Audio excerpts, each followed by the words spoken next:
para que eu pudesse também acompanhar um pouco que cada um tem de angústia, de certeza, de convicção, né? Para que a partir disso eu pudesse entender um pouco, com um erro de entendendo que eu só vi, o que cada um pensa, a sua expectativa, a sua dúvida, né? Então, com base nessas e também em algumas indagações que foram direcionadas à diretoria do sindicato, conversando com eles, o principal para nós seria o quê? Responder uma pergunta angustiante: o que é sucesso?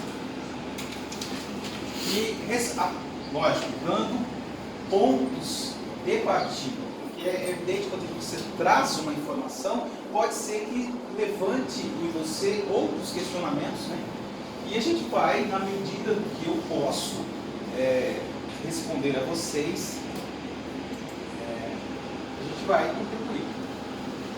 Tem colegas que aqui há muito tempo que já trabalham com a gente, já sabem o que a gente fez, deixou de fazer, e tem alguns novos, né? Então eu já atuei como procurador de município, como o município de Dourados, na época que o plano de carreira da Secretaria de Educação estava mudando, então muitas discussões que foram feitas à época, a gente participou da Procuradoria do município, ou hora dando suporte ao prefeito, ou hora dando suporte ao secretário de Estado, secretário municipal de administração. Quando eu saio da prefeitura para assumir a diretoria de controle interno, logo eu sou convidado para assumir a Procuradoria da Universidade Estadual e fiquei por 9 anos lá. Então, também nesse período acompanhei as mudanças, né? Na 2230, acompanhei algumas mudanças na lei de autonomia. E aí é importante que você saiba que existem dois vértices, dois polos, que é o polo político e o jurídico. Ora, eles caminham no mesmo sentido, ora divergem. E a lei, em que pese ela estar contida, a produção de uma lei, ela vai para o mundo jurídico, ela nasce e ela tem no seu conteúdo político. Então, Lender, você acompanhou juridicamente, por que saiu uma merda aquela legislação? Por que saiu uma merda aquela resolução? A linguagem de hoje é essa, a linguagem do WhatsApp, infelizmente, é essa hoje, né? Nós perdemos um pouco de urbanidade. Porque essa política aqui, ela pode ser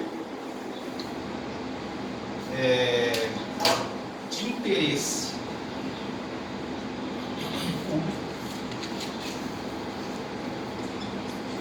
ou de interesse da administração. Mas não é no campo da política, é no campo do egoísmo que nós temos também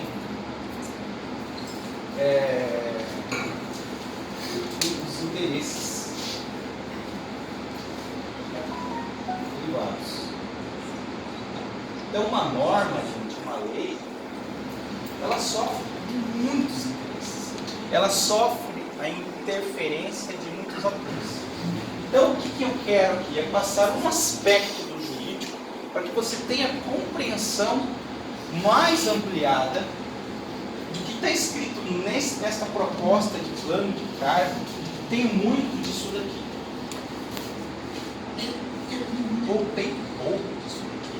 A análise é sua. Tá? Vamos lá. Deixa eu abrir aqui uma arquivo aqui.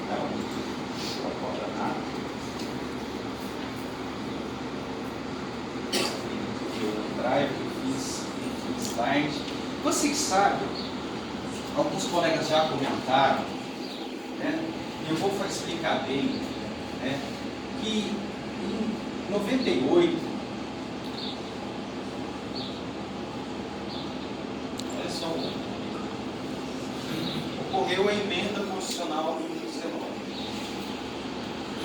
Essa essa emenda constitucional 19, agora eu estou no plano da política, tá?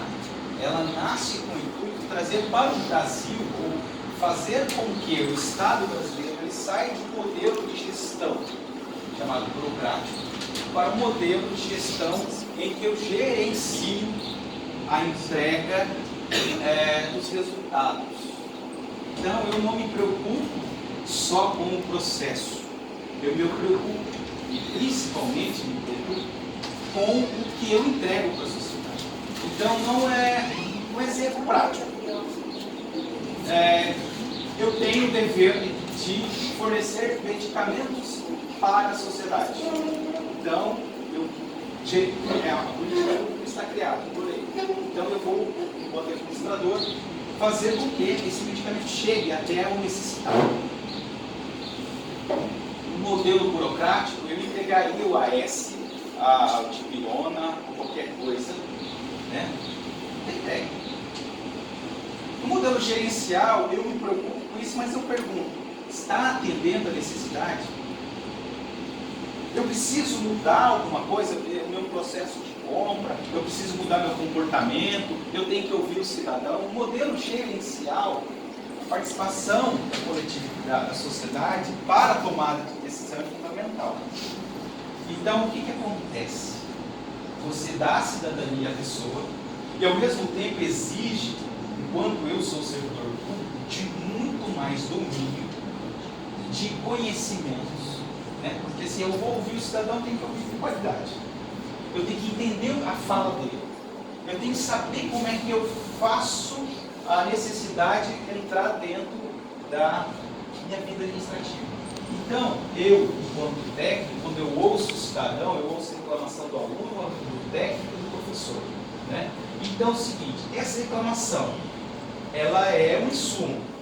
Eu vou passar por um processo de auditoria, de corredoria, e o resultado disso vai ser um produto, pode ser um parecer, uma nota técnica, o que eu faço com isso para melhorar, para que essas práticas equivocadas não aconteçam, os erros não aconteçam. O modelo gerencial ele é mais trabalhoso. E é dentro desse contexto ideológico e também de nova visão de Estado que cria a emenda constitucional 19, e depois é óbvio que o ator principal para que esse Estado funcione melhor é o servidor público. Você tem a máquina administrativa, tudo isso aqui, isso aqui, a máquina administrativa, a estrutura, mas quem que dá o atendimento? Quem que sorri, quem que mostra os dentes, somos nós. Então, perdão, gente, cobrança, vivo.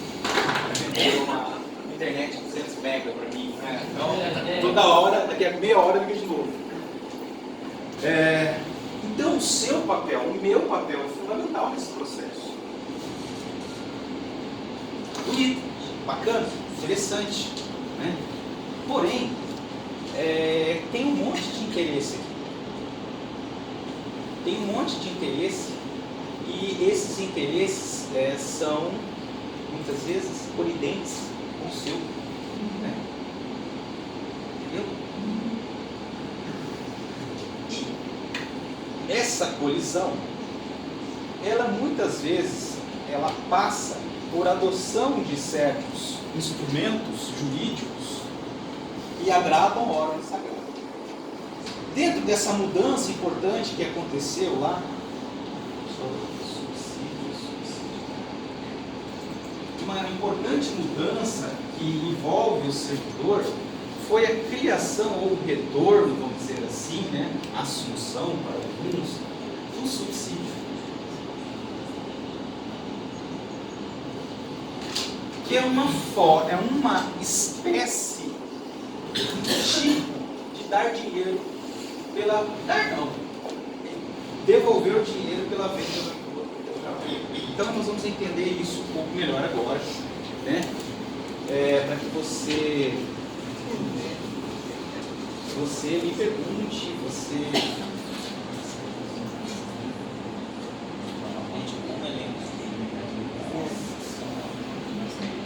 eu não consegui abaixar antes, que eu coloquei o OneDrive.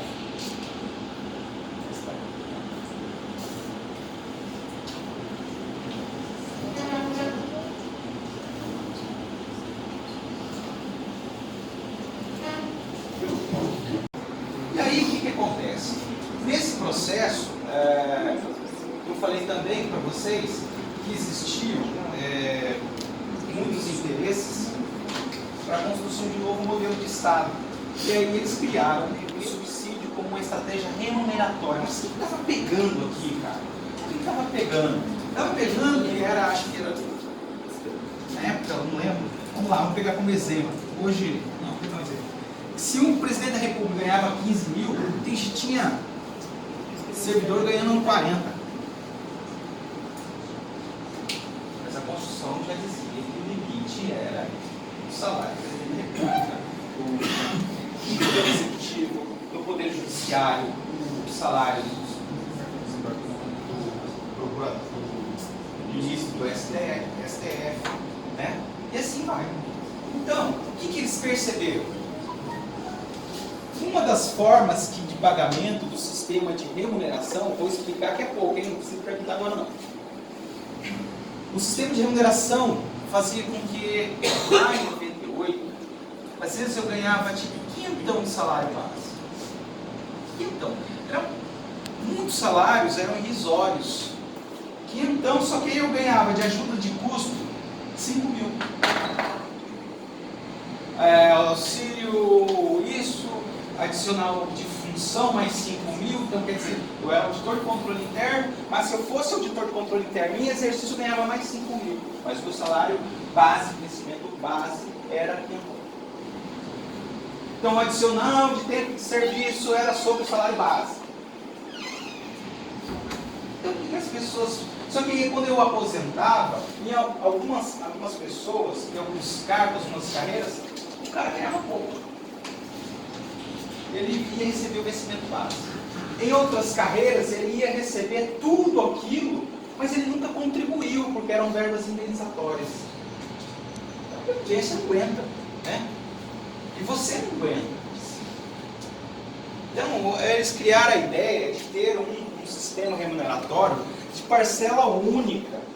Eu não tinha essa coisa de salário base, adicional, gratificação. Eu teria um salário base e parcelas somadas a isso. Este é o sistema remuneratório. O sistema que a gente dá nome de remuneração. Então, a primeira coisa que eu quero passar é a lógica da ideia geral. A remuneração, quando eu olho essa palavra do texto constitucional, eu tenho que alertar vocês que a Constituição faz confusão. Isso daqui. Essa palavra remuneração, ela tem dois significados. Um é um geral e um outro é específico. E vamos entender melhor isso. Para que a gente chegue em subsídio, eu tenho que passar por essa trilha. A remuneração enquanto gênero olha só, é a ideia de retribuição. Eu trabalho, tenho direito a uma remuneração. Lá eles chamam de salário, é uma espécie, tá? Uma iniciativa privada. Então, no contexto no conjunto de remuneração, eu coloco as espécies, salário, remuneração, em sentido estrito, subsídios. Então, ela pode ser, no sentido remuneração enquanto geral, o conjunto de espécies em que se retribui ao empregado ou ao servidor pelo trabalho, pela venda da sua mão de obra. Ela é um tipo de retribuição. Então, o subsídio, melhor compreendendo, né, ele é, digamos assim, ele é um tipo de remuneração, uma espécie do gênero remuneração, e tem um contorno próprio. O primeiro contorno próprio que eu falei para vocês é a ideia de parcela única. E isso gerou, depois da sua implantação, muita discussão jurídica. E a gente vai entender um pouco quais foram elas, né? Então, tipo de retribuição, como eu disse para vocês, né? E que nós hoje, enquanto profissionais da educação superior, nós recebemos o tipo, a espécie, remuneração. Remuneração gênero e remuneração espécie. E o governo nos irá propor uma mudança para o subsídio. Qual que é a característica disso aqui? Vamos lá, vamos entender isso. Então, qual que é a visão gráfica? Como é que eu olho? Você vê que o teu Elite, você vai ver essa visão gráfica, você vai entender algumas coisas. Por exemplo, a remuneração, ela é gênero, eu já falei para vocês, entre as quais elas possuem vencimentos. Ó, Justo tem filho, ele trabalha uma subdivisão ainda. Então, ele colocou como espécies gerais os vencimentos e os subsídios. É o que a gente vê na nossa própria, a nossa 2230, ora fala vencimentos, ora fala remuneração, ora fala, se bobear, fala até salário.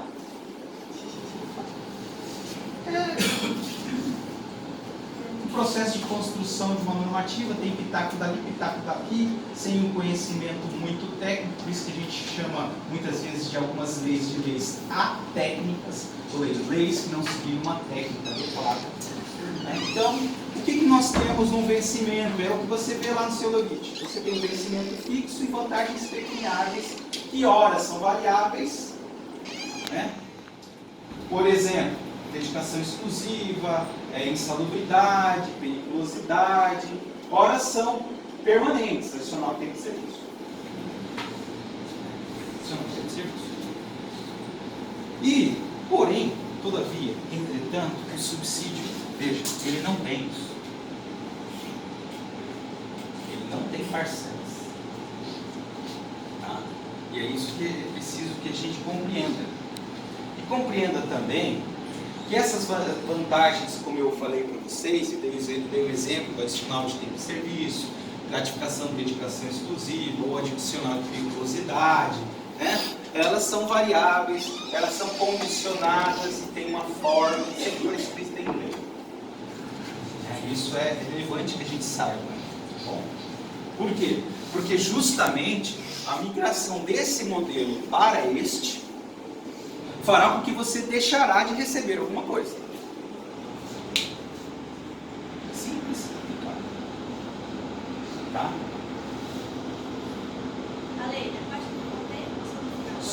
Só eu vou pedir, guarda a tua questão, tá?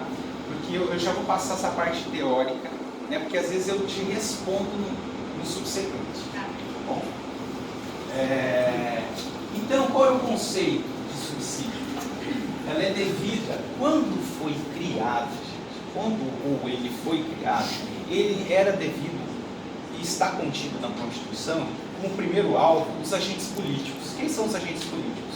São presidentes da República, governadores, prefeitos, né? São juízes, desembargadores, procuradores, defensores. Quando a emenda constitucional 19 veio, ela criou a obrigatoriedade do subsídio para os agentes políticos, porque ela queria enfrentar aquele problema daquele penduricalho que levava o salário da pessoa a ganhar 150 mil, 180 mil, é uma loucura, e ainda é hoje, nós temos esse problema. Só que a Constituição, ela ressalvou, ela também previu a sua aplicação, o subsídio, para servidores públicos, para aqueles que prestam concurso público e fazem parte de uma carreira, de um órgão ou de uma fundação, de uma autarquia. Então, o subsídio tem fundamento constitucional? Ele tem fundamento constitucional, ele pode ser aplicado a servidores públicos como nós, e nós não temos mandato, né? Nós somos concursados. Não pode. Há essa possibilidade concedida e aqui é uma faculdade. É uma faculdade. Para nós, carreiras é uma faculdade. O que o governo federal fez? Em muitas carreiras, ele impôs, né, o subsídio. E aí nós vimos ao longo do tempo carreiras que eram remuneradas passaram por suicídio. E tivemos várias demandas judiciais. Um pouco delas a gente vai entender até pouquinho, tá?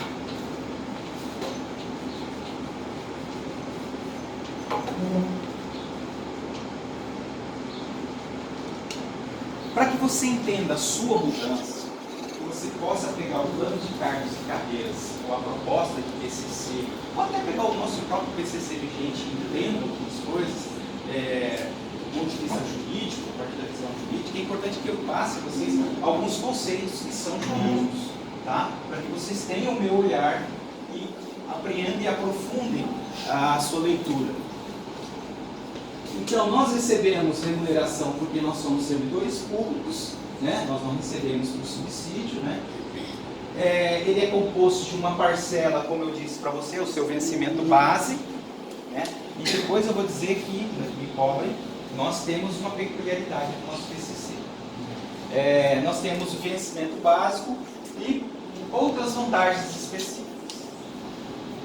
E aí que eu quero falar. O nosso plano de cargo de remuneração, ele tem poucas vantagens específicas. Quando eu trabalhei na prefeitura, por exemplo, a gente analisou o plano de cargos, as carreiras lá tinham muitas vantagens específicas. Na verdade, não tinha uma carreira. Você não evoluía numa carreira. Você não se destacava porque você se demonstrou diferente, o seu atendimento é melhor, o seu serviço é melhor, a sua qualidade é melhor, né, a sua capacitação. Não. Muitas dessas vantagens específicas em razão de você. Por exemplo, eu ocupei cargo, vamos lá, por 5 anos ininterrupto como superintendente, aquilo incorporava o meu salário. Nós não temos isso. Nós não temos. O Estado tinha.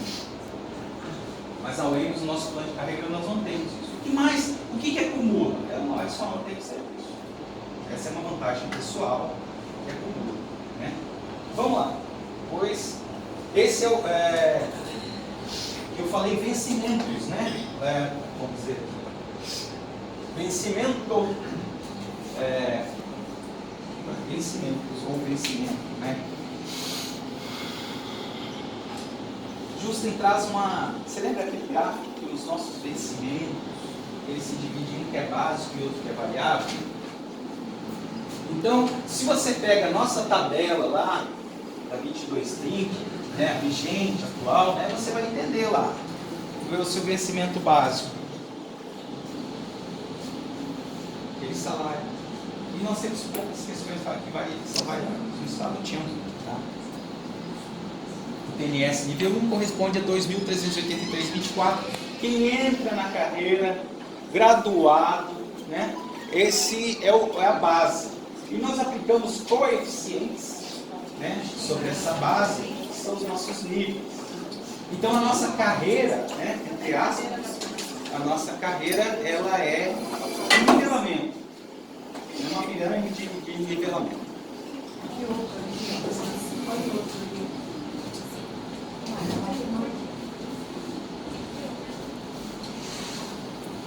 E nós temos as nossas vantagens transitórias, ou vantagens pecuniárias, que elas são classificadas em 3 grupos. Gente, essa classificação eu retiro da onde, lembra?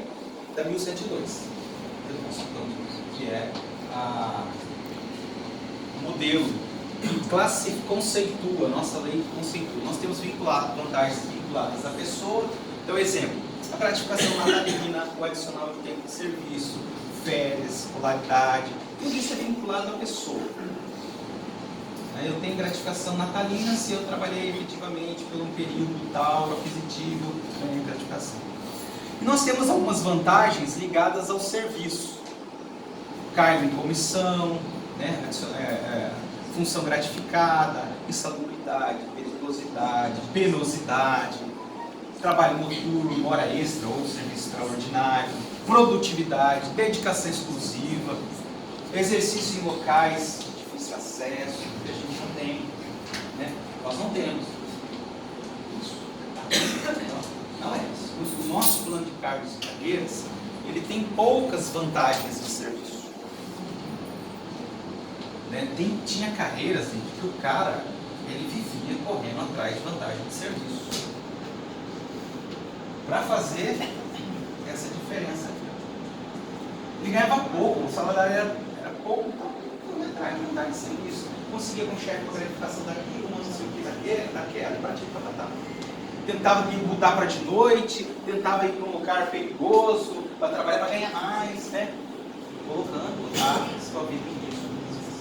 Temos função de magistério, nós temos, né, função de magistérios no Estado. Encargo de magistério superior no Estado é só para servidor do Estado da rede básica de educação, tá? Não é para nós. Função penitenciária, adicional de função ainda temos aqui no REMES, ou seja, essas são as chamadas vantagens pecuniárias. Eu dava aula à noite, eu tinha função noturna. Então, aquelas são as vantagens, elas são classificadas. Nós temos outras chamadas, olha só, o sistema de remuneração, como você viu no gráfico, tem uma parcela, né? Parcela de adicional, parcela de gratificação, parcela de... O que é adicional? Também são vantagens pecuniárias vinculadas ao decurso de tempo. E o mais comum, o mais, digamos assim, o adicional que media no coração nosso é o tempo de serviço, né? É o tempo de serviço. Porque para nós ele é muito relevante num ponto, porque ele incide sobre o salário base, não é? Só que o nosso salário base não é um salário base, vamos dizer assim, de R$500. É praticamente a totalidade da nossa remuneração, né? Porque a gente tem sistema de nivelamento. Então é sobre os 2.383,24. Entendeu? Então, ele então é uma porcentagem sobre a nossa base. Lei Roçal.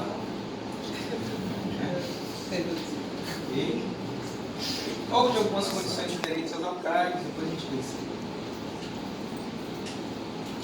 As gratificações, por sua vez, a gente está fechando essa parte conceitual, nós vamos começar a entrar em algumas perguntas, aí eu vou começar a conversar e dialogar com vocês, tá? Sobre isso. Mas as gratificações são também vantagens pecuniárias, vinculadas a condições pessoais. Eu só estou repetindo. Um exemplo, gratificação natalina, dedicação exclusiva. Eu tenho vinculado à pessoa ou vinculado ao serviço em si. Olha só, eu preciso que vocês entendam essas parcelas para a gente falar de subsídio. Porque dessas parcelas, quando você pega a proposta de lei, algumas parcelas deixarão de ser pagas. Tem que ficar muito claro isso para nós.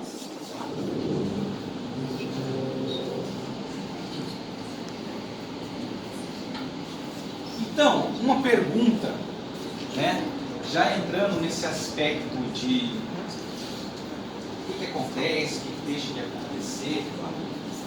O auxílio alimentação, gente, ele é um auxílio pecuniário, como eu disse para vocês, previsto lá no artigo 93, inciso 2 da 1102. Né?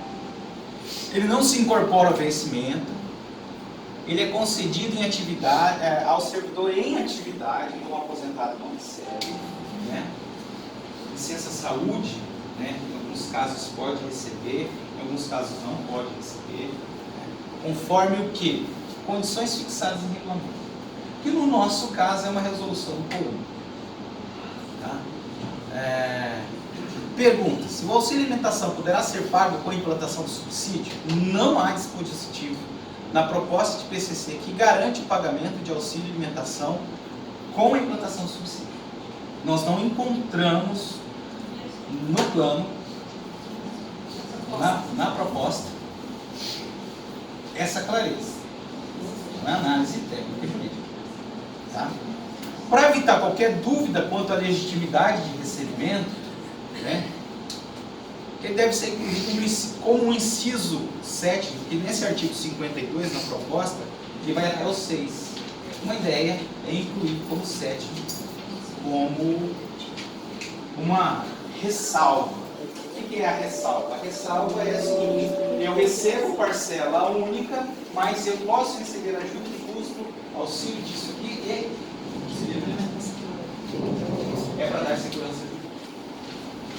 Então, respondendo a uma pergunta, né, que foi muito veiculada, muito discutida, aí o pessoal se emociona, briga e tal. Não, frio e calculista.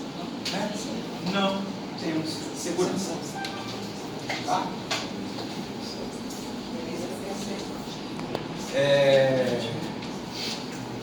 O adicional de insalubridade, aqui dói mais. O adicional de insalubridade, o pagamento de adicional por insalubridade, continua sendo pago caso o subsídio seja implantado? Por expressa previsão na proposta, lá no artigo 50, 21, o adicional por insalubridade deixará de ser pago se for enquadrado subsídio. Está claro. Ele não esconde isso, bem? Beleza. Sem dúvida nenhuma.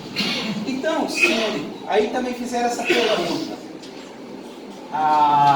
E a pessoa em condição especial? Por exemplo, a gestante, né? Se não for, ela será... Como fica a questão da gestante se não for pago o adicional de salubridade? Ela terá tratamento especial, terá direito de se afastar do setor salubre? Ao mesmo tempo que a pessoa, que a proposta PCC não remunera a pessoa condicional de salubridade, ela também não assegura a ela o direito de ser removido do local de saúde. Não há dispositivo na proposta que qualquer pessoa aqui, em qualquer situação, possa ter direito à remoção. Pode ser que exista um regulamento, pode ser que exista uma coisa do Estado. Mas nessa proposta, ok? Que a gente já está fechando aqui, a gente vai falar mais das falas. Então, um coração puro, né? É isso aí.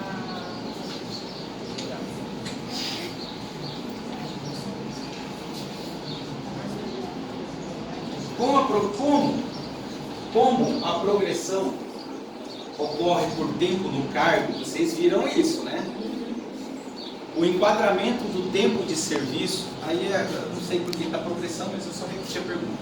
Deveria constar expressamente no texto, uma vez que muitos servidores já contam com o tempo de serviço do Estado, exemplo do que ocorreu em leis anteriores semelhante a essa? Olha, aí a dúvida também, resposta técnica.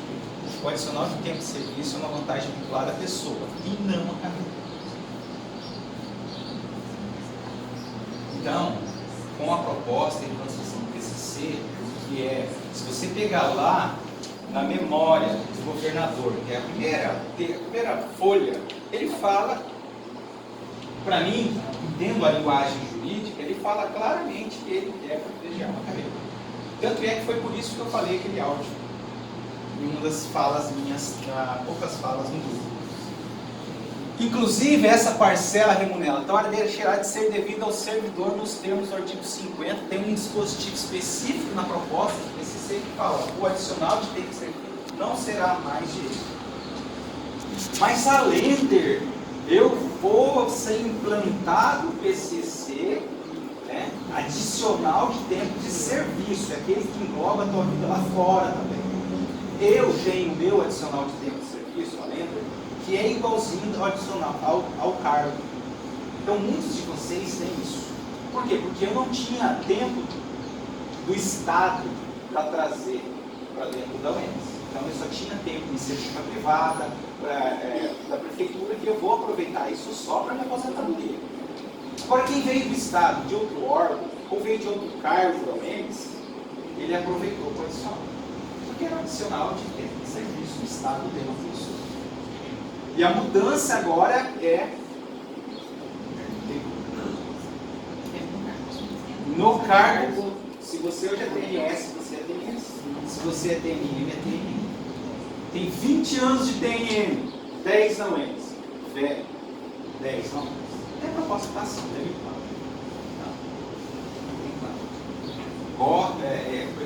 estar. Essa proposta de PCC, está coerente com a mensagem do governador. Ele não escondeu isso da gente, tá? Em nenhum momento escondeu isso, está lá. Tá? Quando ele diz, quando ele diz que ela representa a valorização da carreira em 3 aspectos. Na atualização do valor da tabela, olha só, é Olha a palavra-chave, gente. Nós trabalhamos. É atualização. Quando você quer pagar mais, o cara fala valorização. Incremento. Estímulo. Quando você quer aumentar o salário. Valorização. Quando eu falo atualização, ele aplicou algum índice econômico ao longo do tempo, ou pegou os nossos penduricários e agregou uma coisa só. A mensagem é coerente com a proposta. Não sabe para a gente tudo. Talvez você faça uma leitura diferente e compreenda isso. Mas vou falar com o tá bom? E aí o que ele faz? É uma atualização da tabela, ele quer valorizar sim a carreira. Porque uma coisa, por exemplo, o TNS não tinha. O TNM muda algumas coisas que muito importantes, que são os percentuais. Né? Para você colocar mais pessoas evoluídas na carreira. Você tem um futuro, um horizonte. Né? Horizonte. Ok? Tá? E ele traz a progressão funcional. Beleza. A gente vai ouvir o que está. Outra pergunta que nos veio, né, e também o texto ele é bem claro, sabe? Considerando o crescimento do nível por nível de estudo, eu faço especialização, mestrado, doutorado, como deverá ser o enquadramento? Esse aspecto não consta no texto, deveria constar? Olha, a minha leitura jurídica, então eu posso estar limitado à minha visão de mundo quando eu leio o texto, né? E a sua visão às vezes é mais ampliada que a minha. Mas quando eu li o texto, na minha visão restrita de mundo, a elevação pelo grau de escolaridade, ele já está regulamentado no capítulo 3, do artigo 42 a 44 da proposta. Então, na prática, não muda do que a gente faz aqui hoje. Você chega com a titulação, você cresce na posição, né? A lei fala isso. Então, nesse ponto, eu não vi dúvidas. Se você acha que algum verbo deva ser melhorado, alguma expressão deva ser mais trabalhada, né? Uma expressão com um conjunto de frase, tudo bem. Né? Nos termos do artigo 56 da proposta PCC, o profissional técnico de educação superior, esse vai ser o nome do nosso cargo, né? Será enquadrado na escolaridade. Aí seja, no dia do enquadramento, eu sou mestre, eu vou ser enquadrado como mestre. Você, a sua escolaridade, você vai ser enquadrado nela. Entendeu? Mas se algum tempo depois você já tiver a sua outra titulação, você pega outra degrauzinho. É o que está no texto. Se você tem um outro olhar, outra leitura, assim, tem uma leitura diferente, aí a gente compartilha. Tá? Então, eu peço que depois a gente olhe a tabela para demonstrar um pouco isso. Tá? Aqui é um tema que, lógico, eu pensei, né, como respondo isso sem criar mais confusão. Né? Essa é a primeira pergunta que eu fiz a mim. Quanto ao saldo do tempo de serviço, né? A contagem dará início com o enquadramento a partir do início dessa lei, a partir do enquadramento da lei, né? Como deverá ocorrer do ponto de vista legal? Deverá ser escrito o texto. Então, para que eu trago um exemplo, né, primeiro, para que todos possam compreender o que seria um saldo de tempo de serviço. Então, aí eu trago questão ética, eu trago o meu exemplo, né? Estou trazendo os outros, sem permissão. Então, eu entrei em exercício na UEMS em 2006. Eu simplifiquei as entradas aqui, tá? Só para... O meu primeiro quinquênio foi 1º de agosto de 2011. Aqui eu ganhei 10%, né? O segundo quinquênio foi a partir de 1º de agosto de 2016. Aqui eu tenho 5%. Então, eu tenho um saldo de 3 anos e 80 dias. Esse saldo, ou seja, o enquadramento zera ou considera o tempo de serviço? Que no meu caso, e você coloca no teu caso também, gente, é um cargo. Não, você pode trazer reflexões filosóficas, políticas, pessoais, tá? Mas o que está escrito lá é do cargo. Então, restringindo a compreensão. O saldo ocorrendo, como ocorre no meu caso, é um saldo do cargo. O que eu faço com isso? Bom, tem um caminho. Um caminho que você, quando estuda, o pessoal que faz a interpretação, a hermenêutica, essas técnicas de interpretação,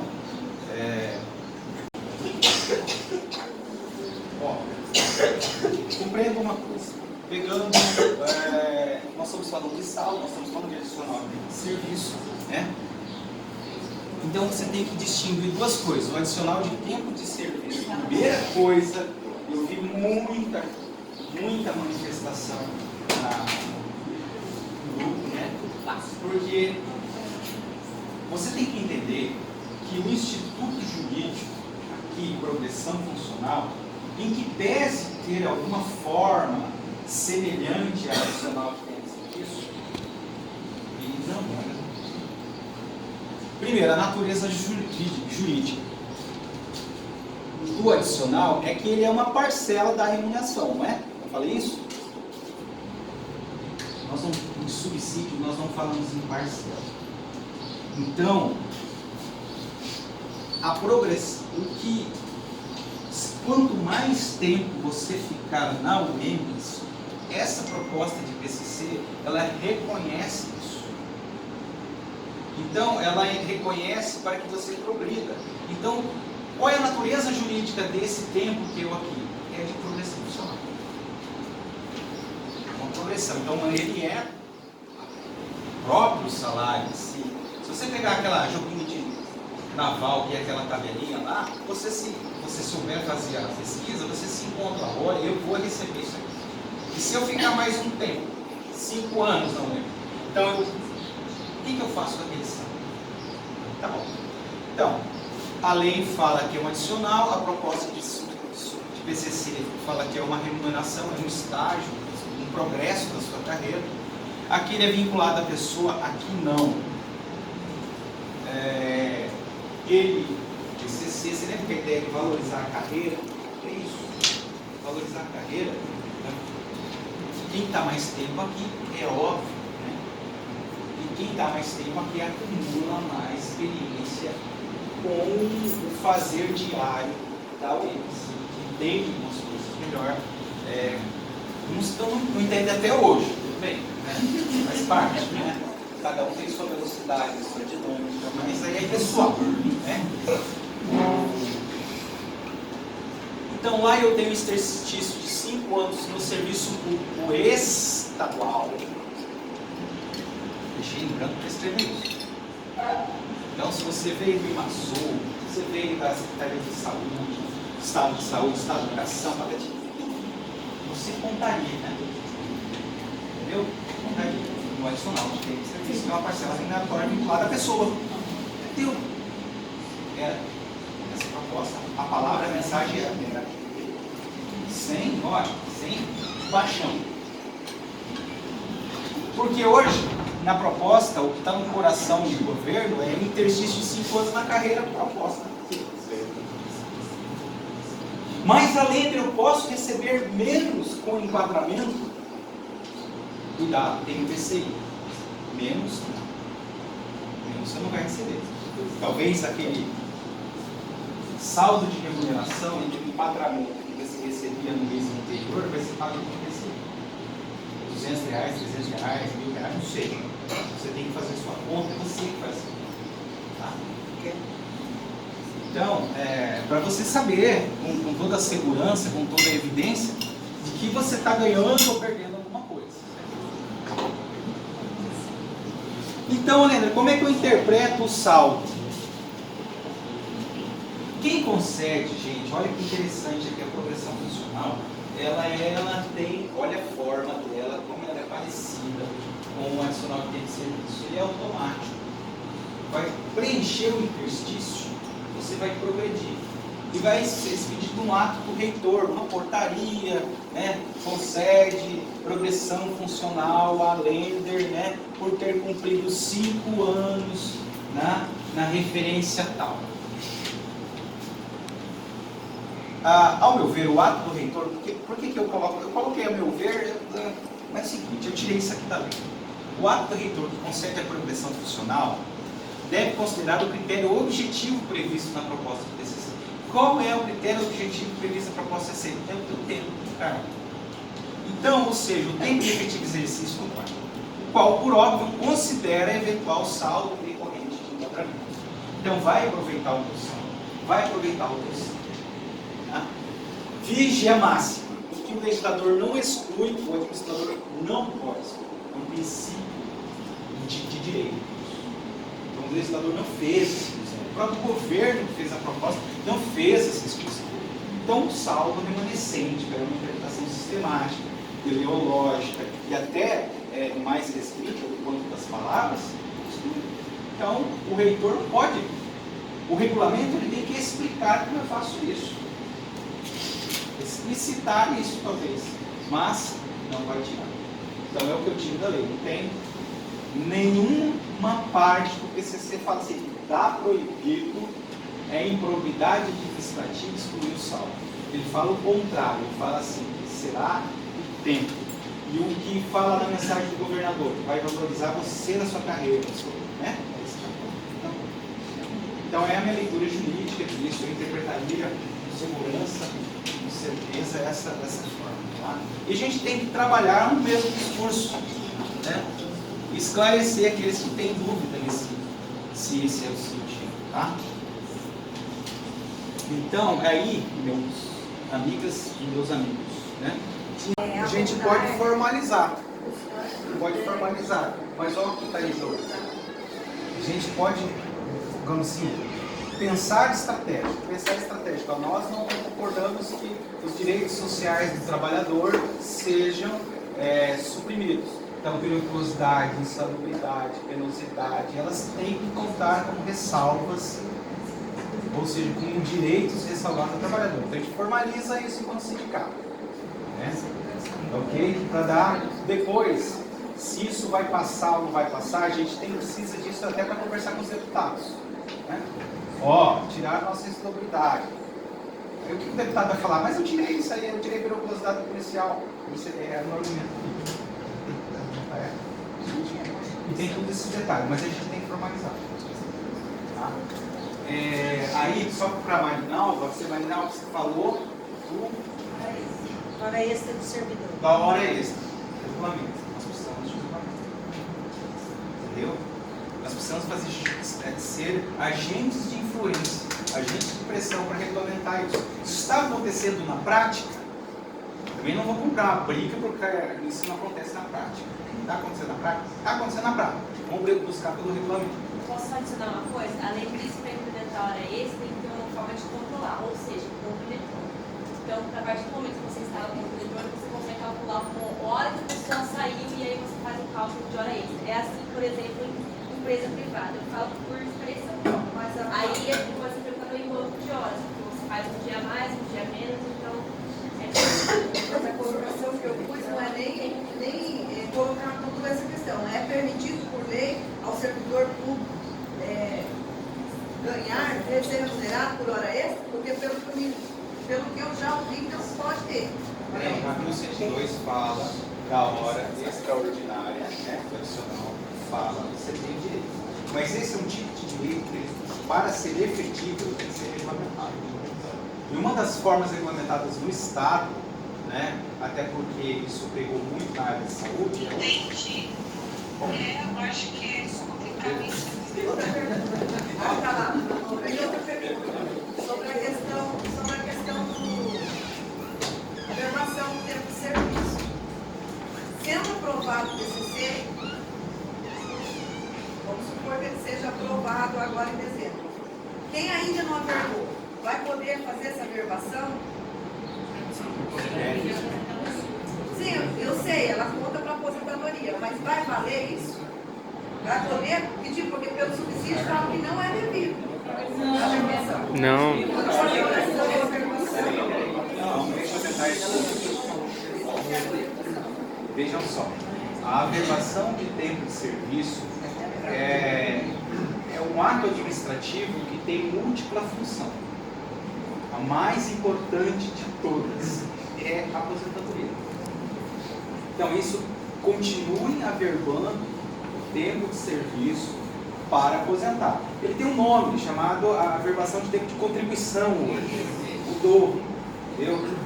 Então, isso tem que continuar fazendo. Ele não será mais útil para adicional de tempo de serviço, porque o direito morreu. Quando morre o direito, morre a minha oportunidade de reivindicá-lo. Mas esse direito vai morrer quando? Vai, mas está muito claro no PCC, no enquadramento.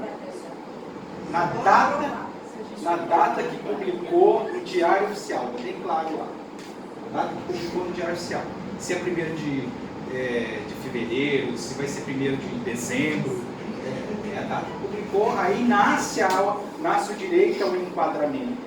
Né? Então, o que você deve fazer? Se você tem um adicional, corre agora. Porque agora é automático, né, Felipe? Não é não? Tem que reivindicar agora no pedido. Então, corre. Mas é rápido, né, Felipe? Pode ser que já vai virar no mínimo PC. Para aposentadoria você pode pedir a qualquer tempo, não é isso? Então, É só para a carreira que não vale. exato. Nunca deu casamento, só para Deus, só para Deus. Vai ter um estado, né? Ok? Quem que levantou?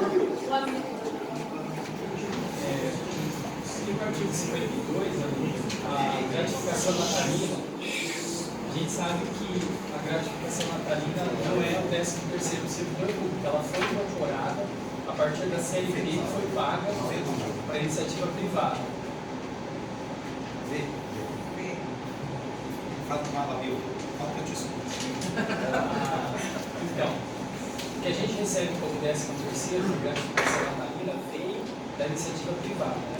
Não era dado ao servidor público, foi incorporado mediante essa nomenclatura. E aqui está dizendo que não exclui, mas está dizendo também que inclui essa série de supostos que nós teríamos como penduricários, entre aspas, né? Diário, ajuda de custo e tudo mais. A gente sabe que o serviço privado está sofrendo ataques imensos, inclusive com a revisão da CLT, perda de direitos e tudo mais. Significa que, da mesma forma como ela veio para cá, né, da iniciativa privada, e se ela acabar da iniciativa privada, aqui também não está obrigando o Estado a pagar, está dizendo que não inclui. Outra coisa, com relação ao enquadramento por quinquênio, eu vejo que o enquadramento na UIMS, ou seja, o PCC, ele está se sobrepondo à lei do Estatuto do Servidor Público, retirando direitos, assim. Como você entende isso? Está tirando direitos. Pode conceder mais direitos, pode tirar. Não, digo assim, quando ele enquadra o servidor público no tempo de serviço só da UEMS, ou no cargo que o cidadão ocupa hoje, ele está retirando direitos que ele já tem direitos. Então, ou seja, o PCC está se sobrepondo a 1102. Ele é o nosso regime remuneratório. A 1102 é uma norma suplementar. Não é uma lei? Lei? É uma lei? Lei do Estatuto do Serviço? Não, é lei. Mas ela é, existe o seguinte, você tem que entender um ponto importante que a gente ensina lá no direito, que chama o princípio da hierarquia das normas. Né? Então, no ápice da pirâmide da hierarquia está a Constituição, nós temos aqui emendas constitucionais, nós temos aqui tratados e convenções que são reconhecidos pelo ordenamento jurídico brasileiro, nós temos as leis complementares, nós temos as leis ordinárias, né? E aqui, ou entre elas, volta e meia é um conflito. Então, como que eu soluciono o conflito? Tem uma técnica para solucionar conflito. Uma técnica possível é a análise da finalidade da norma, se ela é uma norma geral, se ela é uma norma específica, ou uma norma especial, uma forma de conflito. Então, quando eu pego a 1102 e a 2230 hoje, né, a nossa regra primeira é a 2230. E naquilo que ela não contém como direito ou como dever, eu aplico como subsídio àquela situação de fato a 1102. Então, ela é a 2230 é a nossa primeira norma. Então tem coisas que tem na 1102 hoje que a 2230 já tirou de nós. Aquela N vantagens que tinha, já tirou de nós. É ela que é o nosso vetor inicial. Então, o que acontece? Se o plano de carreira, plano de cargos de carreira, trabalhar com a ideia de adicionar plano de serviço, nós não entramos em conflito com a 1102, porque o nosso vetor inicial é ele. Ele disciplinou de forma diferente. Entendeu? Esse é um problema. Mas a 830 é uma regulamentação da 1102 para nós. Não. Artigo 3º da 2230. Você pega lá. Ela se aplica a nós, fala que ela é decente e é subsidiariamente ao filho do Senhor. Tanto que você mesmo acabou de dizer que tem coisas que estão na 1102 que não estão na 1102 transitivo. E o que você quer concluir com isso? E se não tiver no nosso PCC, não vai para nós. Isso. Sim, é isso. Se não, Qual é o... Não. Dê um exemplo. nesse sentido. Por exemplo. Espera aí. Gente, não vamos polemizar sem situação de fato. Entendeu? Vamos trabalhar com a situação de fato, que é mais fácil para elucidar. É como eu fiz para vocês, situações de fato. Então tá. A 1102 cita que a gente tem direito a 30 dias de férias. Na 230 estava escrito que a gente tem direito a 30 dias de férias. Esse aqui não está escrito. E aí vai aplicar o quê? Eu acho que, A 1102. se mudar alguma coisa em termos federais, está mudando aqui também. Federal não. Pera aí. Nessa lógica e nesse sistema, você tem que entender. Vocês têm. Pera, gente. Pera aí. Né? O pera aí é o seguinte. Existem leis que são nacionais. Pega o Estatuto Licitatório. Lá no primeiro artigo do Estatuto Licitatório diz o quê? Diz que ele se aplica a Estado e a União, Estados e municípios. São chamadas leis nacionais. Elas são eficazes em todo o território nacional. Quem disse para o parlamento estabelecer uma norma nacional? A Constituição. Então a Constituição vai dizer lá, compete à União estabelecer normas que regulamentem os compras. Essa mesma Constituição, ela deu autonomia política aos estados e municípios para regulamentar questões pessoais. Então, o vínculo jurídico administrativo que eu tenho, né, com o Estado do Mato Grosso do Sul, ele é disciplinado pelo Estado do Mato Grosso do Sul. Tem conflito em raras situações em que o Estado do Mato Grosso do Sul ele não regulamenta o direito fundamental, ele não, por exemplo, direito de envio, direito de liberdade religiosa, direito de liberdade de expressão, isso é direito fundamental. Então, o que acontece? Se o parlamento do Estado do Mato Grosso do Sul tirar o adicional de tempo de serviço, você não objetivo, né? Para os servidores da UENS, porque privilegiou uma carreira, foi isso que ele escreveu, né? Ele falou isso, está falando isso no parlamento. Não há a possibilidade de você judicializar, estou falando com uma segurança jurídica muito grande, judicializar, pedir um adicional de tempo de serviço de volta é zero.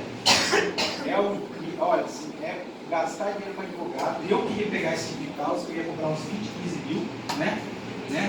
Porque eu não ia dar resultado nenhum para vocês.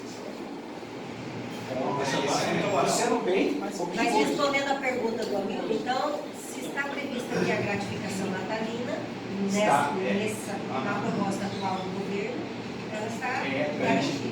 Não, ela está prevista, mas ela não obriga o Estado a pagar a gratificação. Obriga, gente, presta atenção, acabou de falar, obriga. O texto do lembro da regra. Peraí, vou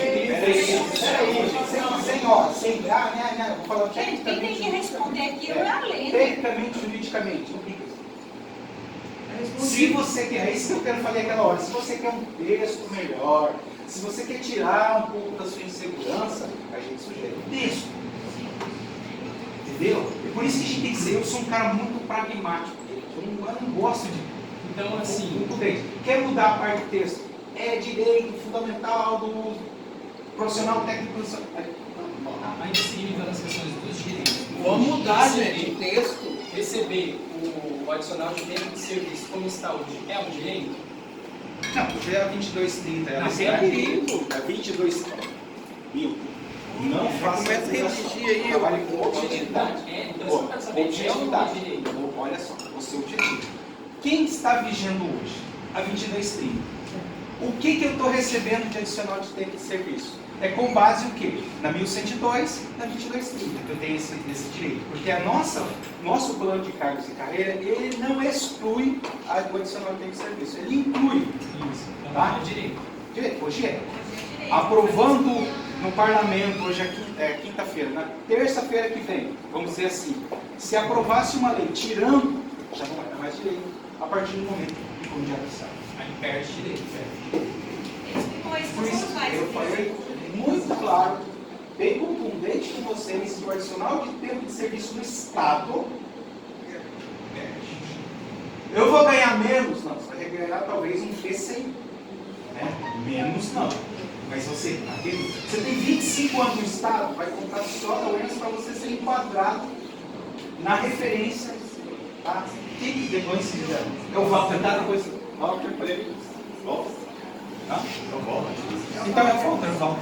Já que não existe enquadramento. Não, Walter, é o Walter. Sou eu. Fala, meu irmão. Pai,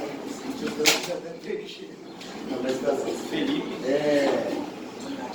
Uma questão aqui, não sei se você falou. Tem uma data base, né? Tem, mas talvez não tem, mas tudo bem, tem. Aí o governo fala, esse ano vamos discutir com o sindicato, vou dar um reajuste. Vai ser o valor lá que deu sua inflação, tá, vai ser 3%. Ah, mas eu não posso dar, eu vou dar um abono. É o que ele fez ano passado, usando o reajuste. Beleza, daí tudo bem. Eu não sei qual que é a fonte, se a palavra certa é fonte, de onde vem esse dinheiro, que é hoje para a nossa remuneração, que é hoje, se é a mesma que vai ser para o subsídio, é a mesma fonte, ou tem coisas que são coisas diferentes. Um exemplo assim, a gente aceita, né, esse PCC, vale a partir desse ano que vem, chega na data base, ele vai discutir reajuste, né, com todas as categorias do Estado. Aí ele fala, mas eu não vou dar reajuste, vou dar um abono. Vou dar um abono. Eu quero saber se são coisas que ele vai tratar de formas diferentes. Quem ganha pelo PCC normal ou quem ganha pelo subsídio. Se são coisas diferentes, ele vai tratar de forma igual. Aí supondo que ele continue ainda com abono para 2020, 2020 com abono. Aí aqui no artigo 50, não são devidas. Lá no cimento, lá no inciso 12, abono. Ele excluiu o abono. E daí como que nós ficaríamos se ele vai dar abono para todo o Estado e nós temos subsídio, não podemos ter esse abono? O que ele vai fazer para a gente? Assim, vamos trabalhar. Na verdade, de resumindo, como que vai funcionar? É análise de conjuntura, tá? Você está pedindo para mim uma análise de conjuntura. Sim. Eu vou fazer uma análise jurídica que implica em um olhar para uma análise de conjuntura. Por exemplo, uma pergunta muito simples: policial teve recuperação salarial? Não teve abono, né? Não teve recuperação salarial? Você tem que dar uma olhada na tabela lá, da PM. Então, eles corrigem o valor do subsídio. Não aplica 2%, 3%, 0,8%. É o que o Estado sempre faz com os subsídios. Né? Porque não cabe parcela. Não vai caber. Então, não. Ele tem uma recuperação salarial. Mas não é na forma de abono. Sim, entendeu? Duas coisas, eu sou bem pragmático. Recuperação salarial, que é um direito constitucional, já constituído como direito fundamental, direito social. Então essa é a briga de todos os sindicatos no Brasil, porque os estados muitas vezes não entregam esse direito fundamental, direito social, ao você ter a recomposição das perdas inflacionárias. Como que eu recupero as perdas inflacionárias? Ou eu altero aquela tabelinha, sabe aquela tabelinha, eu altero ela para recompor a inflação, ou eu dou a conta. Na remuneração ele dá assim, o subsídio ele aplica a atualização sobre aquele valor da tabela, ele publica um projeto de lei com uma nova tabela, com o valor atualizado. É assim a forma. Por que eu preciso dizer isso? Porque eu entro no segundo campo da política, que é a análise de conjuntura. Né? A análise de conjuntura que nós temos hoje é um estado deficitário, a arrecadação caindo e cada dia mais encrudecendo a posição do administrador, né? Querendo cortar mais.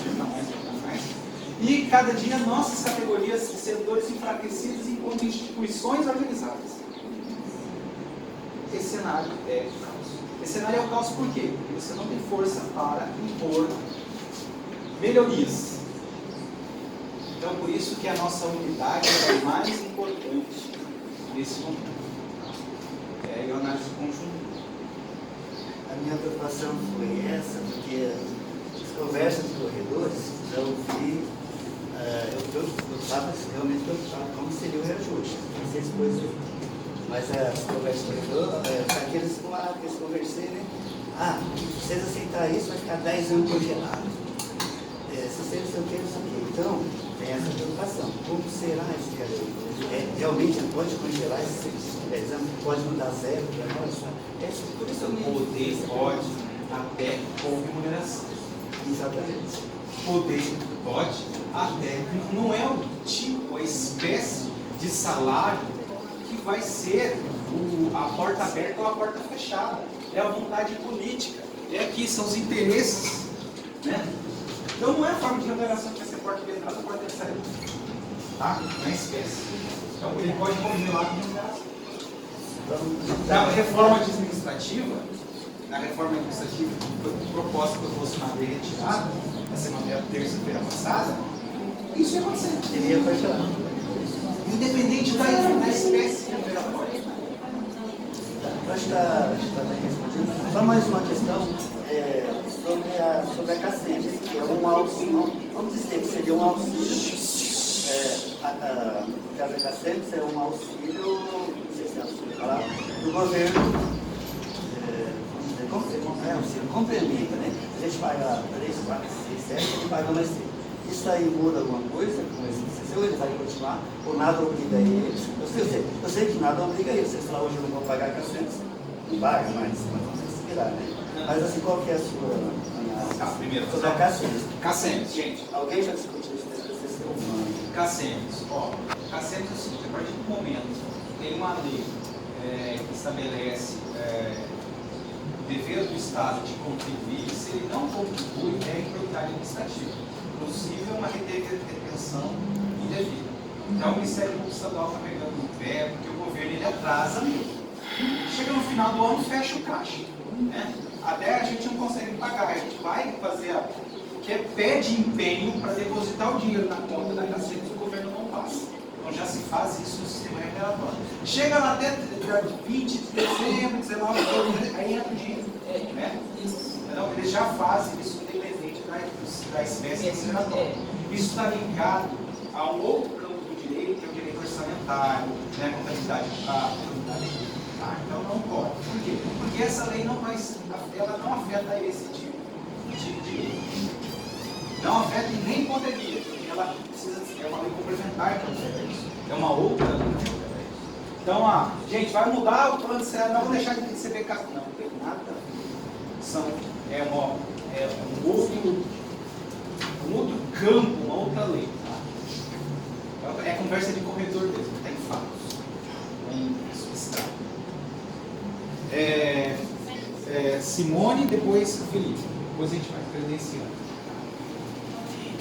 A minha dúvida ainda com relação ao tempo de serviço, eu já entendi que o nomenclatura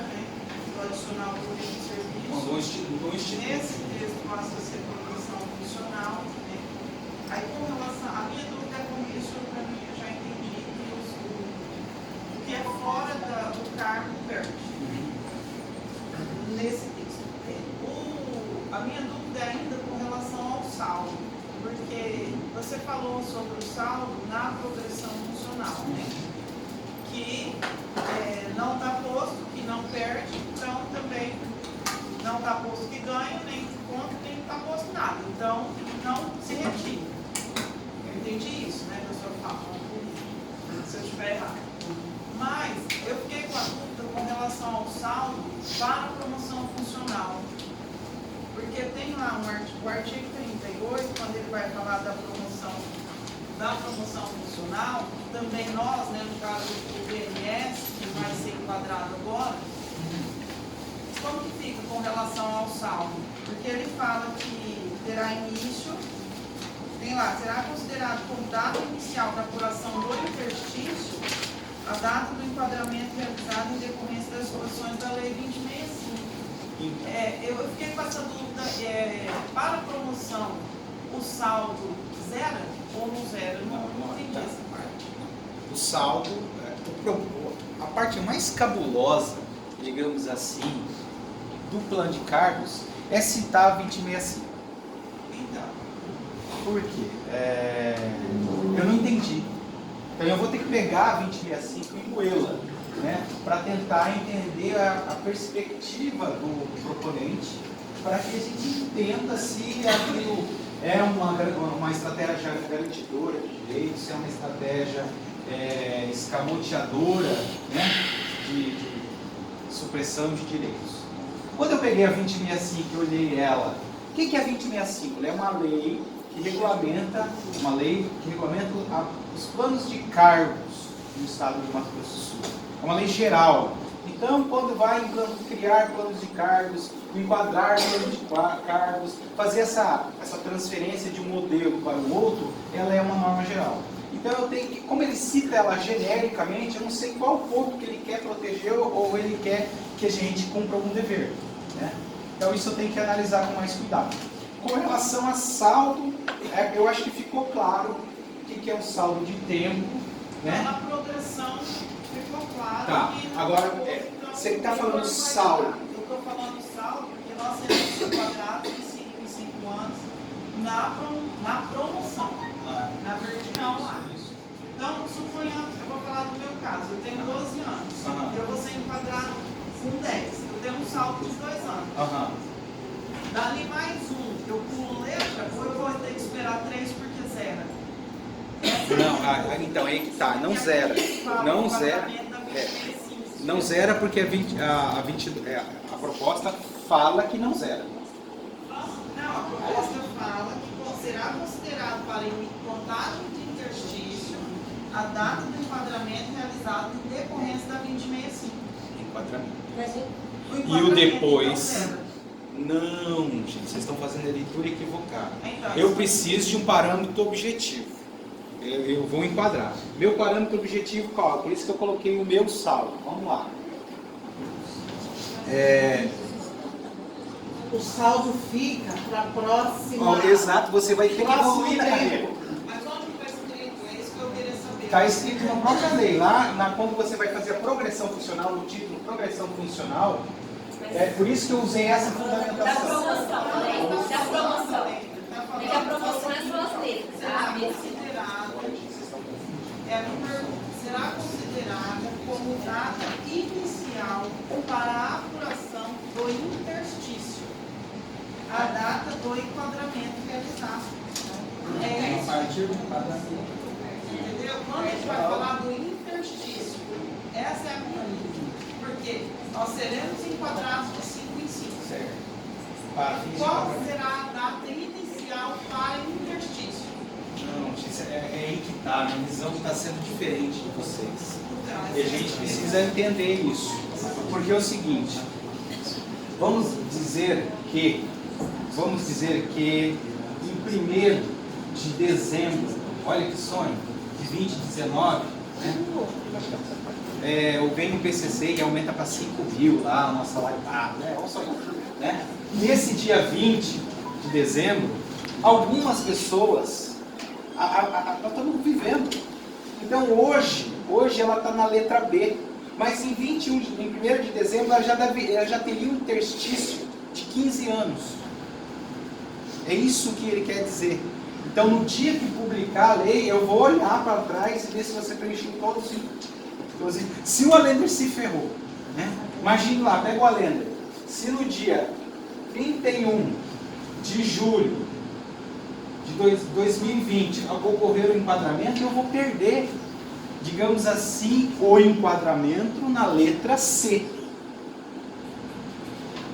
Mas eu tenho um saldo. Eu vou, quando eu completo, que daí depois a progressão funcional é de 3 em 3 anos, não é isso? Progressão de 3 em 3 anos. O interstício é de 3 em 3. O interstício de 3 em 3. Qual instituto vocês estão falando? Estou falando da promoção. Letras ou Vertical. tá. Estou falando do artigo 38, que fala da promoção. E o que ela fala lá? Ela fala que vai depender de um regulamento, né? Está falando que a data será considerada como data inicial para o interstício. Então, a minha dúvida é, nós seremos hoje enquadrados. Aí ele vem no inciso 3. Será considerado data inicial para interstício. Tá? Aí ele vem a data de enquadramento. Então, a minha dúvida é, quando nós seremos enquadrados com a aprovação disso daqui? Quando publicou, nós estamos enquadrados na letra X. O saldo, porque consta aqui que a data de início de interstício é o enquadramento. Tá, mas ele não fala, por Eu exemplo... fiquei com essa dúvida. Não, aí assim, eu refito aquilo que eu falei aquela hora. Se você tem uma incerteza, se você tem uma insegurança, esclarece o texto. Então a gente pode dizer que o saldo remanescente será aproveitado na... Mas não é isso. Entendeu? Aí é uma proposta de sindicato. Então é uma alteração de texto. Entendeu? Só isso. Então nós estamos no plano da política. Entendeu? Nós não mudamos nosso direito. No plano da política é uma tentativa. Pode ser que o governo não queira, ou até ele fala assim, mas eu jamais pensei em cortar, então vamos colocar. Peraí um pouquinho. Felipe.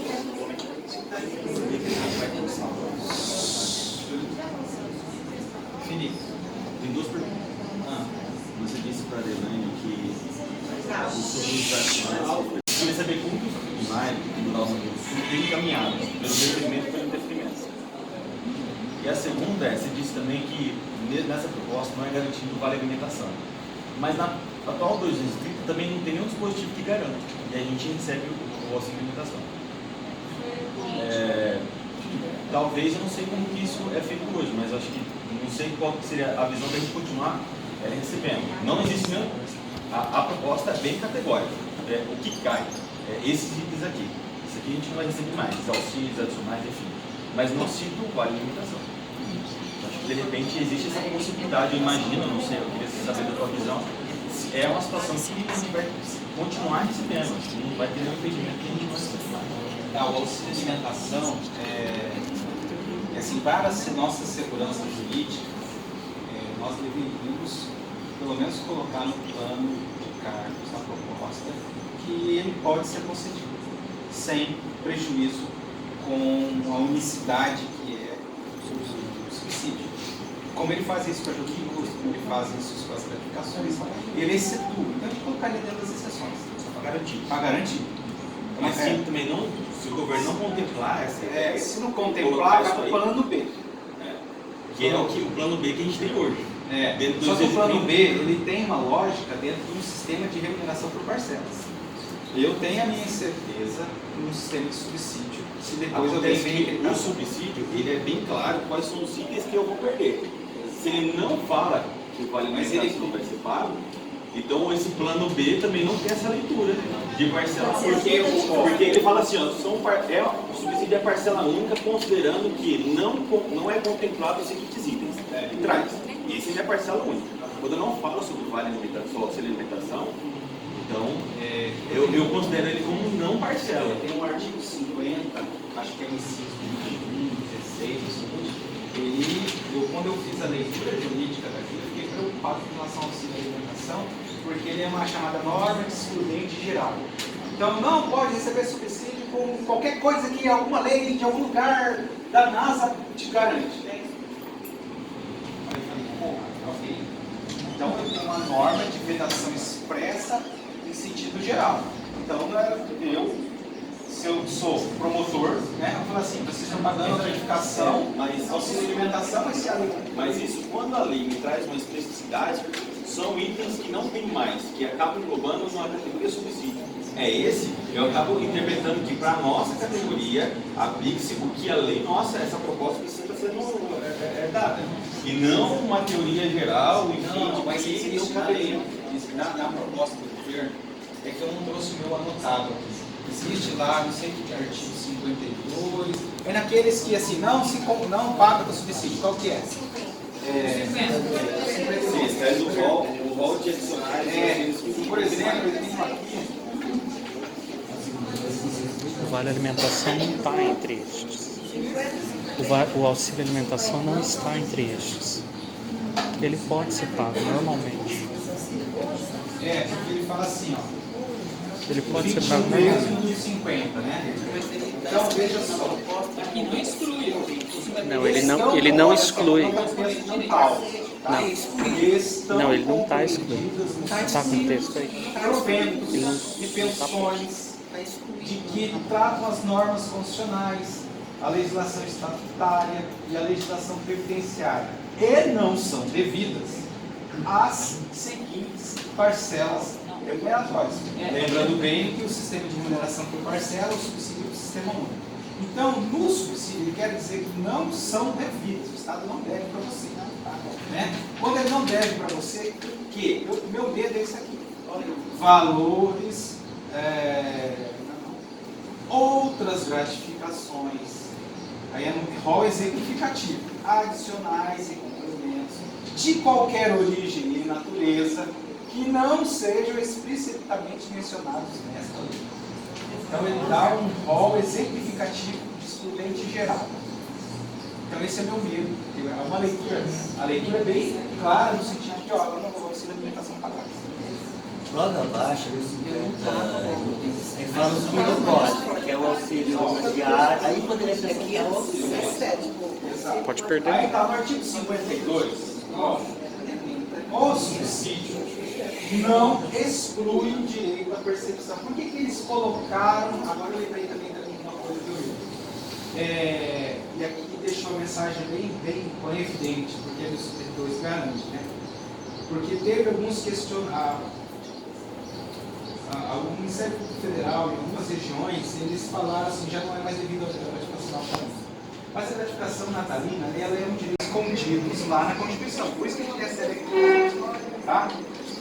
Mas se tirar lá, mudar a Constituição, meu amigo, Deus te achica. Né? Senta e chora. Né? Aí eu fui mandar botar. O governo federal foi tirado os quinquênios, parou quem quis, mas o governo estadual não seguiu essa orientação. Sim, por causa do princípio da autonomia política que os entes federados têm para disciplinar os seus. Exatamente. Agora, se a gente já tem um texto que flexibiliza isso, que facilita isso, né? O auxílio alimentação poderia ser uma Poderia estar ajuda nessa de custo. Pode ser uma ajuda de custo, o auxílio alimentação? Não tem a natureza jurídica de auxílio tributariamente, é um outro campo de direito. Eu posso colocar lá, mas eu estou exercendo a técnica. Melhor criar nas outras pessoas. Peraí, o que foi primeiro? Não sei que vocês. Seu nome? Daniela.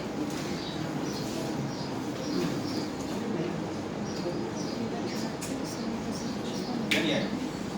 Só tenho uma dúvida em relação ao verso 3 da lei, que é a última parte lá, que fala que o requisito do cargo ter exercício de motorista e registro no órgão de classe, né? Certo. Eu sugiro ter tirado essa parte, né? Porque eu acredito que tem que ter registro, mas aqueles cargos específicos. Por exemplo, psicólogo que vai entrar, vai trabalhar como psicólogo. Mas não vai abrir uma brecha para os conselhos virem cobrar você ter um registro no órgão. Tá, então eu vou passar um conhecimento que eu tenho da vivência que eu tive na Procuradoria da UERGS, né? E também na Procuradoria do município e acompanhando a as demandas judiciais, tanto no Tribunal de Justiça do Estado e no Tribunal Regional Federal. Os conselhos de classe, eles estão fiscalizando as atribuições dos órgãos públicos. Por que acontecia? Ele atribuía, os órgãos públicos na nossa desorganização atribuíam funções, atividades, tarefas que eram típicas de uma profissão. Por exemplo, coloca lá que o cara vai fazer análise de solo, vai dar parecer com relação à qualidade, não sei o quê. Ele era agente, analista agropecuário.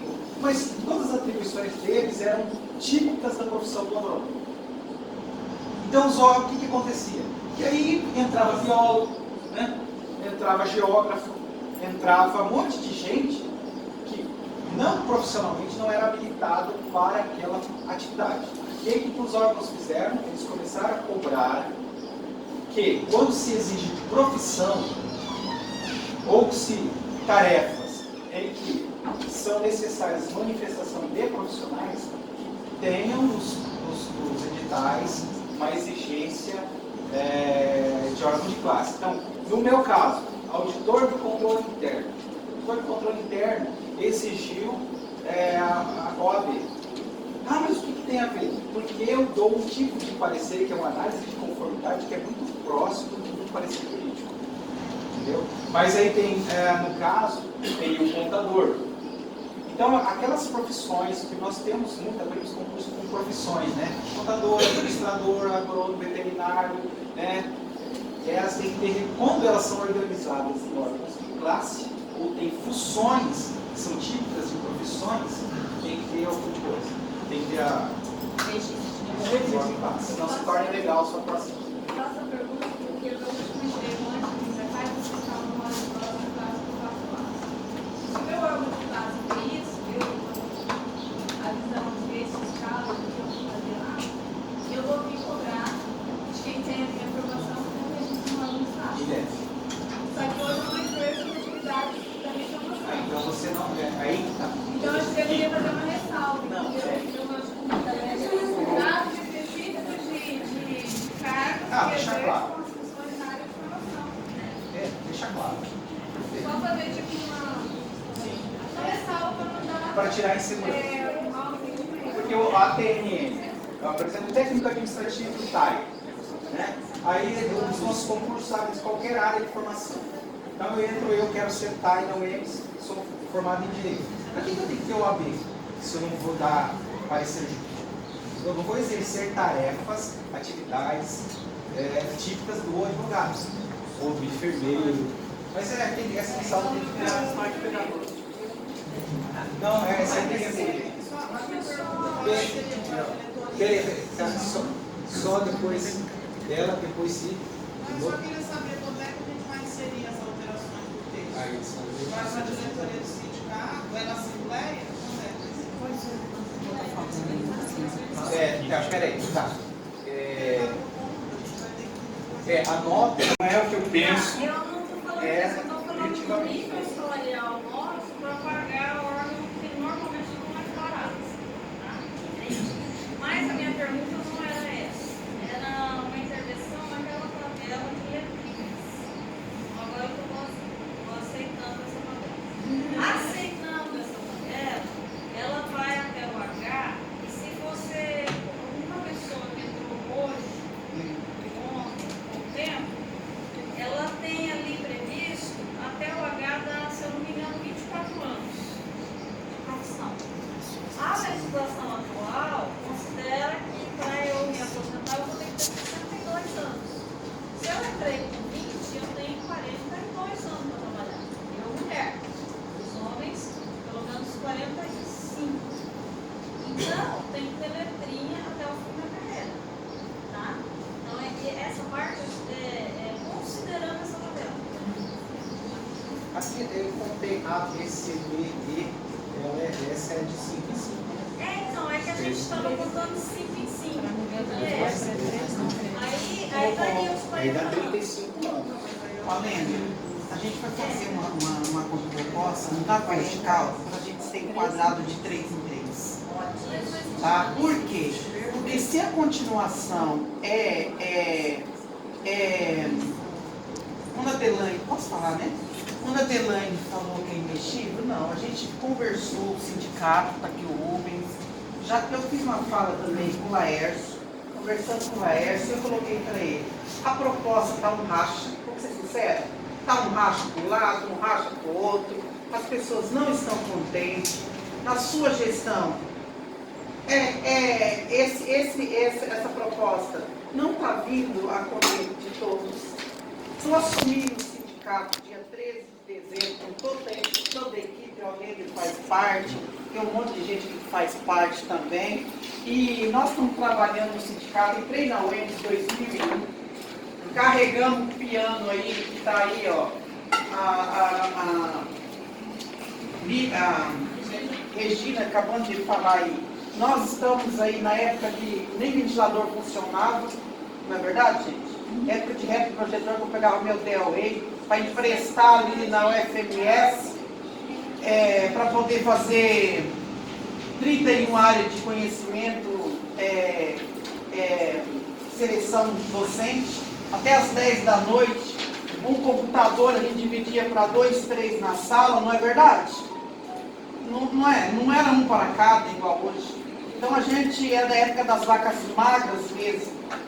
Então, vale alimentação, 6 horas, foi muito, né, várias corre para as unidades, para todo mundo fazer abaixo-assinado para conseguir fundar esse sindicato, estive até em Brasília e tudo mais, então a gente teve muita luta, todo mundo contribuiu, vários presidentes deu sua parcela de contribuição, e a gente está dando, todo mundo fez a sua parcela de contribuição ali. Então, não é justo que uma pessoa entra hoje na UEMS,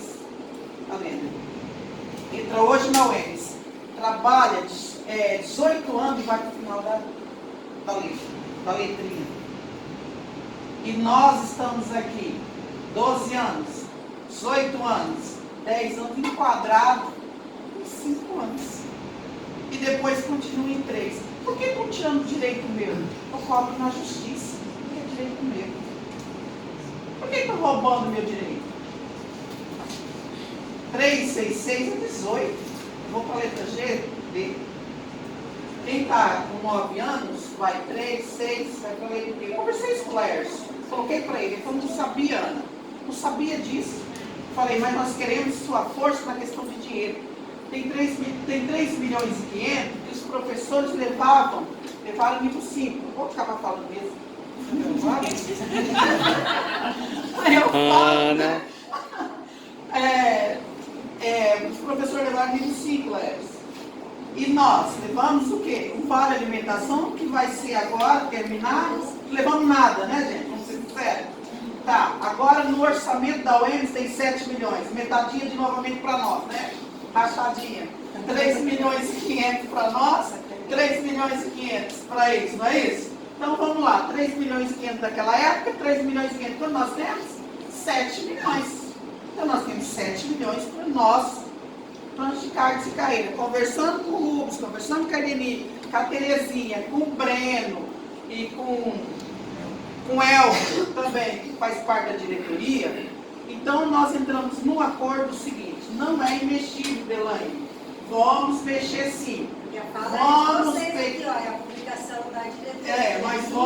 Nós conversamos sobre isso. O Rubens já voltou atrás, vou defender o Rubens, tá? Porque a grande realidade, voltamos atrás, tudo, a conversa que nós tivemos com o Laércio. Então, o Laércio vai estar ajudando na questão financeira para atender a categoria, porque eu falei para ele, Laércio, está assumindo agora, todo mundo votou para você no primeiro turno, você ganhou na questão do primeiro turno, e todo mundo tem que ficar mais contente, nós não podemos ficar nesse racha do sindicato. Então, quais são as propostas que nós pensamos? Coeficiente, gente, não adianta que aquele povo não muda, e nós não vamos ficar brigando com coeficiente, tá? Isso eu vou deixar uma coisa bem clara aqui, tá? Então, o que nós pretendemos estar levando a proposta? Enquadramento na vertical, de 3 em 3 anos, e reenquadramento do ensino médio. corrigindo as distorções salariais. Não é isso que esse governo sobe no palanque e fala o tempo todo para corrigir distorções salariais? Porque tem ensino médio que está na letra B o tempo todo também, perdendo e brigando com aqueles índices baixos lá que também não saem. Então tem gente também que está ali perdendo. Então, nós vamos estar aí atendendo. Outra coisa, o nosso PIS 3.300 para outra coisa, gente, não vai ter esse PCC, não é agora. É para maio do ano que vem, porque o limite prudencial está proibido. É um tal de 4 meses aí, que acho que é abril que pode sair esse limite. Março, então, abril. A tendência é para... Março, abril, para sair. Março, abril para sair? Me ajuda a lembrar Depois eu isso. explico isso aí. Então tá, o Aline vai ajudar a lembrar.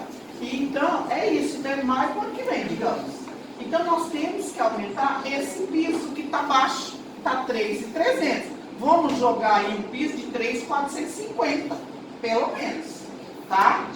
Outra coisa também, os 70% do ensino médio, vamos estar pedindo, porque ele está com 66, para estar contemplando aí. 64, me ajuda a lembrar aí. Então, são essas 3 coisas que não é muito que dá para estar atendendo. Eles vão brigar e espernear. Se eles querem enfiar na gente subsídio, que não tem outro jeito, então que pelo menos enquadra a gente de 3 em 3 anos e atenda essas nossas reivindicações. E a Simone está falando alguma coisa aí, tá? É mais ou menos isso aí, tá, gente? Que nós... Maria, eu penso que também tem que entrar na proposta de alteração com relação ao enquadramento, a reclassificação do enquadramento para a progressão funcional. Porque lá, quando o governo do Estado, lá em 2008, transformou em subsídio os técnicos da educação básica, ele colocou um artigo lá da reclassificação e enquadrou com o tempo de serviço no Estado.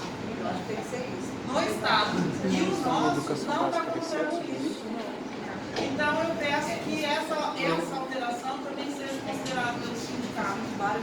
Porque ele vem lá na lei 3.519 de 2008 do Estado, ele traz lá a reclassificação dos servidores nos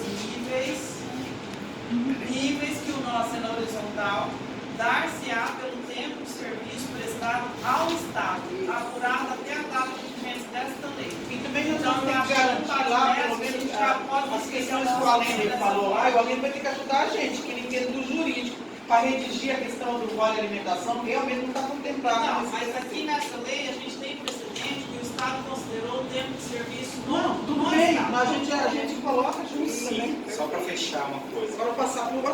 Porque a matriz ideológica influencia a construção da norma.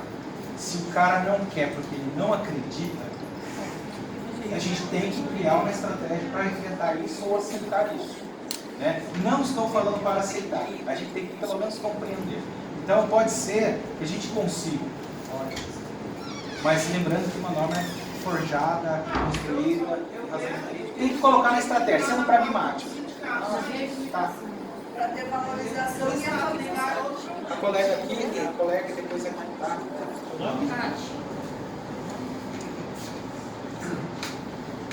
E depois é... Posso falar? Grace. Oi? Grace. Pode? Alena. Oi? Na parte do concurso do provimento, artigo 7, fala da investidura, né, que a investidura no cargo se dará através de concurso público, devendo constar no edital as seguintes fases: exame de saúde, exame psicotécnico, exame de aptidão física e investigação social. Creio eu que eles devem ter usado como base o texto da segurança, porque assim, não tem lógica incluir teste de aptidão física, né, barra, salto de distância, salto de altura, ou grau administrativo. E aí tem uma parte aqui, ó, parágrafo 2º do artigo 7. Fala que o exame de saúde será realizado por meio de exame médico, clínico, laboratorial, cardiológico, neurológico e antropométrico. Antropométrico é medição de altura. Então, creio eu que foi um conceito contra o V da segurança, né? resposta jurídica à sua pergunta é que eles fizeram isso. Então, eu creio que merece uma correção, uma alteração do texto. Recorte e cola mesmo. Porque assim, se coloca isso daqui na lei, isso aqui é um projeto de lei que vai ser convertido em lei e ser aprovado. Nós vamos ter que seguir isso daqui, então não tem lógica. A CNH também. Grace. Eu pego a CNH está na mesma linha, né? A minha questão é sobre insalubridade, né? Eu trabalhei numa universidade privada, onde a gente não recebia insalubridade por 5 anos. Eu trabalhei lá.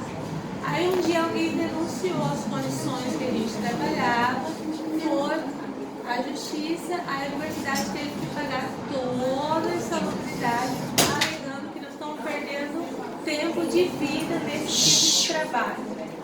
Então, a minha sugestão, né, a gente tem até o Frank que entende melhor, eu não entendo nada de lei, eu entendo mais sou química. A minha sugestão é que a gente tentasse incluir, porque na verdade nós, técnicos, é um direito social e a gente está perdendo tempo de vida nesse tipo de trabalho. Eu acho que nesse coração que eu coloquei, às vezes, eu posso colocar aqui muitas horas, né? É esquisito algumas posições, né? Por que tirar essa insalubridade do direito social, direito fundamental do trabalhador, né? Não tem lógica, né?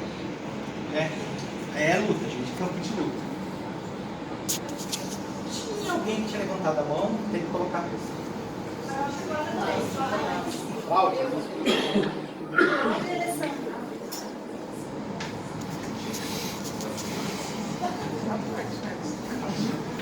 Vale disso. Fala, Cláudia. Oi. Em relação ao que foi já colocado no conceito de classe, eu já sofri fiscalização do CREA, sou engenheira agrônoma, aí eu precisei juntar a documentação falando que o meu cargo aqui não exigiria o conhecimento de lá, eu fui dispensado. Então eu acho que realmente se a minha equipe não copia e cola, tem que sair daqui. E quando for o caso de cargo específico, coloca lá. Mas eu acho que para técnico de nível superior não pode deixar, nem isso nem CNH. Não, é assim, deixa eu explicar. Tem cargo. Não, é assim, tá, vai. No artigo 31 fala do curso regular em horário de expediente que será descontado. Eu gostaria de saber o que é esse curso regular aqui. Eu acho que isso ou tem que ser especificado, porque fala que vai ser que o servidor pode ter redução de carga horária em caráter temporário, com redução proporcional de remuneração para frequentar cursos de formação regular em horário de expediente. Sim, tem um conceito técnico do Ministério da Educação, você tem MDB, que dá uns conceitos, curso regular, curso EAD, então tem que pegar lá isso para ver o contexto que está escrito isso. Então, na LGB, pelo que a gente procurou, a gente não conseguiu chegar nesse. Não, vai ser parecido do MEC. É parecido do MEC. Não parecer normativo. Porque, fazendo um adendo na fala da colega, eu de nível médio, para promoção funcional, eu tenho que apresentar várias capacitações, cursos. Não sei se você esclareceu uma coisa que tá? Não, eu já te escrevo, tá? Eu tenho, vou colocar aqui para você perder, para não perder a ordem, só para mim responder a Cláudia, tá? Cláudia, tem que, não precisa talvez colocar na norma. Primeiro, acho que a primeira estratégia, estudar o conceito de curso regular, ver se ele está regulamentado pelo MEC, e se aquele conceito lá ele é interessante, para que a gente vá para um segundo momento, que é a mudança textual ou deixar ela um pouco mais evidente. Só que eu que a gente precisa, mas não existe esse termo. Não existe na área de direito. Por favor, eu já trabalhei o seguinte, eu morei na TV por 9 anos. Tem muita coisa que existe em resolução do Conselho Nacional de Educação. Aí ele disciplina os institutos. O que é curso regular, o que é isso, o que é aquilo. Né? Então eu vou olhar para ver se eu encontro. Se eu não encontro, se eu encontro outro que é melhor, a gente conversa. Complementando a ideia dela, eu acho que fechar com a Cláudia. TNS, Cláudia. TNS é o seguinte, não é nem 8 nem 80. Eu não posso dizer na lei que eu não posso cobrar de TNS ou até TNMs, registro em órgão de classe, eu não posso dizer isso. Em alguns eu devo fazer isso. É que eu não tenho que mudar de postura de exigir de todos, que é o que você está fazendo agora. Né? É que eu tenho que dizer na lei que naqueles que são profissões regulamentadas, e o cara vai executar as profissões regulamentadas por óbvio. Ele tem que ter. Isso, é isso que você tem que escrever no texto. Você está na fala. No artigo 29, também fala que a comissão de análise de desempenho e qualificação profissional será composta por 5 membros, que é aquela comissão que vai definir como que nós teremos a nossa promoção. Isso. Né? Só que aqui parece que só tem 4. No caso que é o UNE, o CEP, o reitor e o pelo nosso sindicato, pela classe. Tá faltando um, né? Não fechou, a conta não fechou. Então, isso aí também seria bom até a gente ver quem a gente gostaria que fosse implementar como que nós vamos subir de início. Tá, aí, beleza? Alessandra e depois a colega Rosmi. Só para falar um negócio também, o custo do tempo. Tem que ser aqui, senão vai ser descontado o salário. É isso, não é? Como é que é? Mas também, agora eu queria pedir qual que é esse custo regular, né? Eu tenho que estudar, pegar são zilhão de resolução e verificar se eu encontro uma que eu sei que é o que é curso curricular. E aí a gente vai olhar para aquilo. Eu falei, isso aqui tá bom? Tá ruim? Né, para pensar na segunda estratégia que é o texto. Tá? No caso específico. Peraí. Você me liga. Não, mas não é isso, eu tenho mais uma coisa. Tá. É o seguinte, ali no item 41, ele coloca o percentual de classes que a gente vai ter. E aí, veja só, na classe A a gente tem 100%, na classe B já começa o terror, até 40%, na classe C até 35%, ou seja, não é 35%. O governo pode dar até, eu acho que esse até é muito perigoso, a gente teria que retirar do texto. Porque já é pouco 40%, e ainda o governo vai ter flexibilidade de colocar menos? Olha, não obriga o governo a colocar os meu olhar jurídico, quem que faz o enquadramento, né, é a CNPqP. Então nós temos dentro da... Não é o governo que vai dizer esse percentual, a gente pode usar tudo. Entendeu? Porque esse ato é nosso. Então é até bom que fique, porque se às vezes tem... não preencheu os 30%, né? E eu tenho mais gente, eu posso usar até o 40%. Mas aí não seria interessante a gente colocar, então, aqui falando que a CDPD, essa comissão tem autonomia para redirecionar as vagas que sobrarem? Não, eu não posso mudar uma vaga que sobra no B e mudar para o C. Isso não dá. Então, isso aí está escrito eu não me lembro, poderá percentuais ser trocado. Inclusive tem gente que já ganhou na justiça e usa isso aí. Vou ler, eu não fiz essa leitura, tá?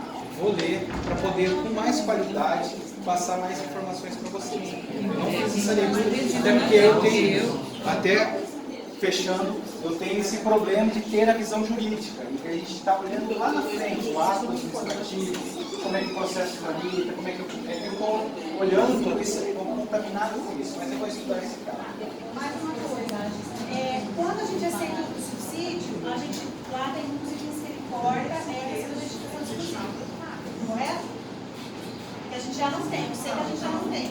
Mas se mais pra porque eu lembro que o nosso PCC dos sonhos, quando a Eleni e o Rubens começaram naquela comissão lá em 2016, era a legislação exclusiva por técnico. Então, no momento que a gente aceita o subsídio, a gente já praticando forma de aplicação. A gente não paga o subsídio depois. Não é isso? Não. Porque o cargo em comissão hoje, a função gratificada, ela está regulamentada no dispositivo e ela garante ao servidor que preenche alguns critérios objetivos receber essa gratificação. Tá? Então ela não está, porque ela é feita para todo o servidor público estadual, não só a nossa lógica. Como era, por exemplo, com os professores, que foi criada no PCC para eles especificamente. Né? Então nós, quando nós éramos técnicos em árvore de gratificação exclusiva, era com base nessa lei estadual, começa pela 1102, aí vem pelo decreto. Tá? Então, poderemos perceber gratificação, inclusive em alguns casos deveremos receber essa dedicação exclusiva, porque eu não posso acumular carga, eu não posso acumular função. Eu vou continuar recebendo mesmo com subsídio. Isso é muito claro, até nos tribunais. Até quando foi, isso é uma coisa pacífica, tá? Lógico, se a gente precisa de um pouco mais de segurança, é uma estratégia. Mas com relação a isso, não há possibilidade, tá? De deixar de receber naqueles casos eventuais. Esse é o problema.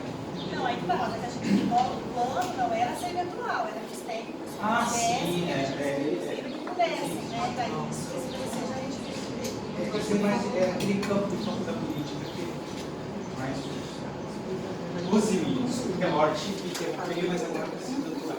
Dentro da mesma fala, por isso eu quis uma lei. Eu gostaria também que incluíssemos na norma sobre a promoção funcional, né, para a mudança de líder, que tenhamos abertura para participar de comissões, porque eu já enfrentei muita dificuldade. Você é técnico de nível médio, você não está aqui para pensar, você não está aqui para... você está aqui para exercer atividade, fazer todo o serviço técnico, né? Manual, digitar, entregar correspondência, subir receitado. Então, a gente querer participar de comissões, participar de capacitações. Tivemos uma capacitação agora recente. Nós não pudemos nem nos inscrever para participar da capacitação de primeiros socorros, porque a gente está assoberbados de trabalho. Então, os de nível superior querem mudar a letra, não sabem como que é difícil mudar de letras. E para os níveis médios é mais difícil ainda do que será para vocês, porque nós, técnicos de nível médio, somos considerados inferiores, os trabalhadores braçais. Então, eu gostaria que também houvesse essa abertura. A construção do PVI, ele é de todos, né? Uma construção coletiva. Só que muitas vezes eu fui impedida de participar. E eu brigo, vocês sabem quantas indisposições eu tive com chefia, por conta disso, porque eu quero participar.